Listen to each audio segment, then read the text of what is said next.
আজ দুর্যোগের ঘন ঘটা, তার শ্যামল প্রান্তরে রক্তের আলপনা, জাতির সৌভাগ্য সূর্য আজ অস্ত চলগামী, শুধু সুপ্ত সন্তান শিউরে রোদ্যমানা জননী নিজ অবসানের অপেক্ষায় প্রহর গণনায় রত। কে তাকে আশা দেবে, কে তাকে ভরসা দেবে, কে শোনাবে সেই জাগরণের অভয় বাণী? ওঠো মা ওঠো, মুছো তোমার অশ্রুজ্জ্বল, বাংলার ৭ কোটি সন্তান হিন্দু মুসলমান জীবন দিয়ে রোধ করবে মরণের অভিযান। হ্যাঁ, কে কে কে কে কে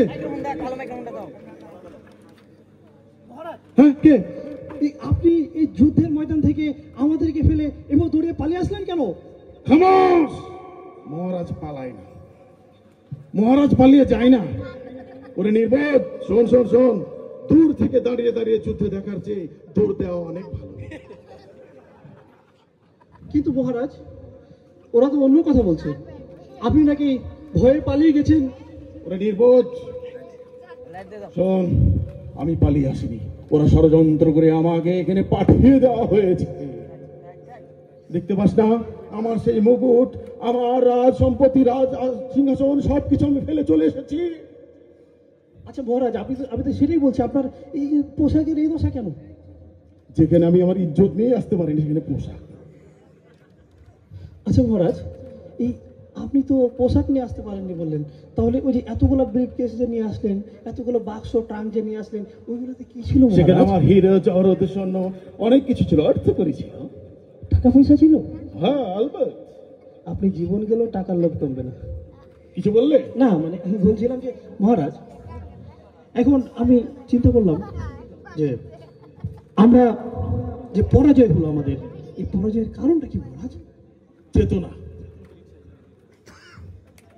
চেতনা চেতনা? হ্যাঁ চেতনা। আচ্ছা মহারাজ, আমাদের এই এই পরাজয়ের সাথে এই চেতনার সম্পর্ক কি? আহা, আমি এতদিন আমার রাজ্য আমি নিরপেক্ষ চেতনা দিয়ে মানুষকে এই সেই বুঝিয়ে পরিচালনা করে আসছিলাম, কিন্তু এখন মানুষ আর নিরপেক্ষ চেতনায় বিশ্বাসী নয়। হয় তারা সত্যের পক্ষে, না হয় মিথ্যার পক্ষে, কেউ আর মাঝামাঝি নয়। বুঝেছো? আপনি তো এতদিন গাল গল্প বলতেন, এগুলো কি তাহলে ভুল ছিল? কেন ভুল হবে? তুমি কি বোঝাতে চাচ্ছ? না মানে মহারাজ, যেটা বলছিলাম যে আপনি আসলে কোন পক্ষে? কেন? এই মহারাজ সবসময় সত্যের পথে। তুমি জানো না আমি তাহাজ্জুদ পড়তাম?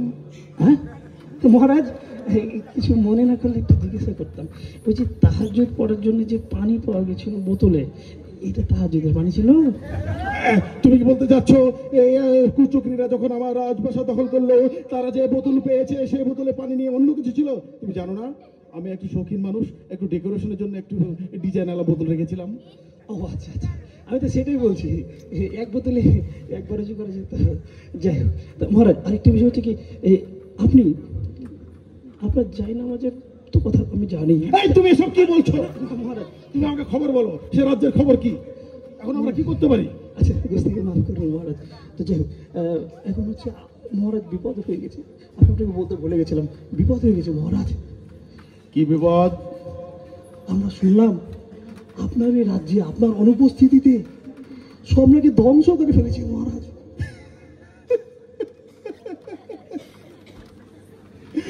আমি আমার বাবাকে হারিয়েছি, আমি আমার মাকে হারিয়েছি, আমি আমার ছোট ভাইকে হারিয়েছি, জি মহারাজ। আমি আমার সিংহাসন হারিয়েছি, এখন শেষমেশ বাড়িটাও হারালাম। মহারাজ আপনি একবার বললে, দু একটা বললে বুঝি আমি, মানে পুরোটাই শেষ করার দরকার নাই, শুনতে শুনতে না আমার মাফ করবেন। যাই হোক, তো ইয়ে হচ্ছে মহারাজ, আরেকটা দুঃসংবাদ বলি। আমার দুঃসংবাদ? তুমি ফিস ফিস করে কি বলছো? জোরে করে বলতে পারো না? মহারাজ মহারাজ এই কথা হলো মহারাজ, আপনার বউকেও নাকি তুলে নিয়ে গেছে জেলে, আপনার বউকেও নাকি জেলে নিয়ে গেছে।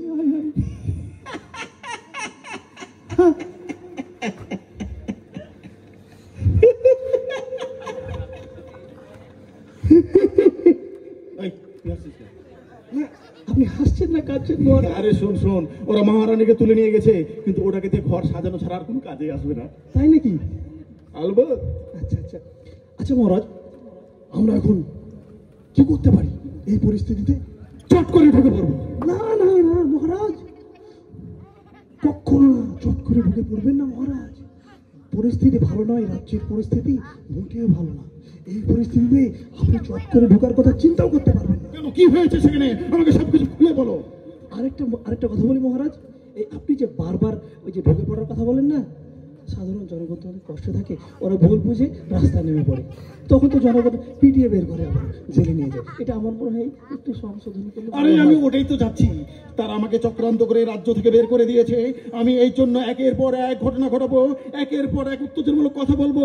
আমার যারা অনুসারী রাজকর্মচারী, তারা আমার কথায় বিশ্বাস করে একের পর এক ঘটনা ঘটাবে। তারা সেই দেশে অরাজকতা, খুন, ডাকাতি, রাজধানী, ধর্ষণ এসব করে করে দেশটাকে জাহান্নাম বানিয়ে ফেলবে। তখন তারা বলবে আগেই তো ভালো ছিলাম। বুঝোনি তুমি? এটাই আমার পরিকল্পনা। তারা বলবে আগেই তো ভালো ছিলাম, আর আমি আমার যে দোষ ত্রুটি করেছি সেসব তারা আস্তে আস্তে ধীরে ধীরে ভুলে যাবে। কারণ বাঙালি অত সহজেই পরের ঘটনা ভুলে যায়। আর যখনই তারা ভুলে যাবে তখনই আমি চট করে ঢুকে পড়ব।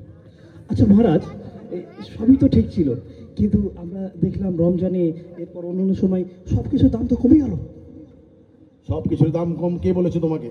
তুমি এই যে হয়তো জানো আলু, পটল, বেগুন, সবজি, সে চাল। আলু, পটল, টমেটো এসবের তো দাম কমবে। এসব তো কৃষকরা, চাষাভূষরা উৎপাদন করে, তারা দাম কম পাবে। কিন্তু সাবান, সোডা, শ্যাম্পু যে সকল নিত্য প্রয়োজনীয় জিনিস, সেগুলো কি দাম কমেছে? কমেনি। খেলাটা তো ওইখানে। আচ্ছা মহারাজ, এই তার মানে কি এর পিছনে আপনার হাত আছে? আহা, হাত পা খুঁজতে যাচ্ছ কেন? তোমাকে তো সবকিছু বলা যাবে না। না, এটা আমি জানি। আরে তোমাকে বললে তুমি কা কা কা কা করবে, সমস্যাটা তো ওই জায়গাতে। মহারাজ, আমি তো আপনাকে চিনি, আপনি যে কি জিনিস আমি ভালো করি।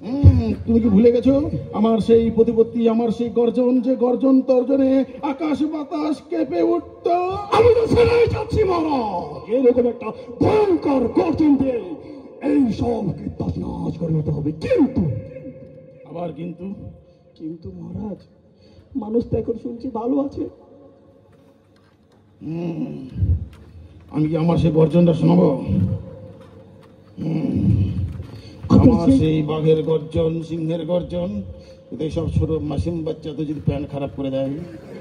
মহারাজ, আমি তো সেটাই বলছি, আপনার সেই প্রতিপত্তি, সেই গৌরব, সেই গর্জনের হুঙ্কার আমরা শুনতে চাই।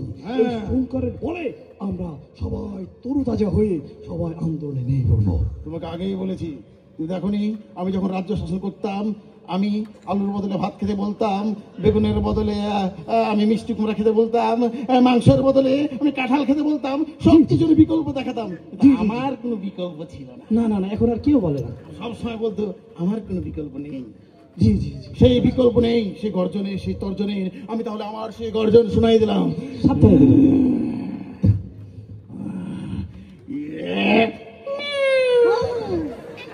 মহারাজ, এই যে শোনো শোনো শোনো শোনো, আক্রমণ, আক্রমণ, পালা! মহারাজ মহারাজ, মশা মশা, মশার আক্রমণ! আমি আমি আমি আমি আমি আমি আমি আমি আমি তোকে মশার মতো দেখাই। মশা যখন শুনেছে তখন তর্জন গর্জন হয়েছে, সিংহের গর্জন ন্যায় করে। এই তুই কিছু বললি না মহারাজ, আপনার গর্জন শুনে আমি খুশি হয়েছি, বিড়ালের গর্জন দিয়ে। তোর খুশি শুনে আমার কোনো লাভ নেই। ওরা আমার রাজ্য ভেঙেছে, আমার রাজপ্রাসাদ থেকে আমাকে বিতাড়িত করেছে, আমার মান সম্মান আমাকে নিয়ে আসতে দেয়নি।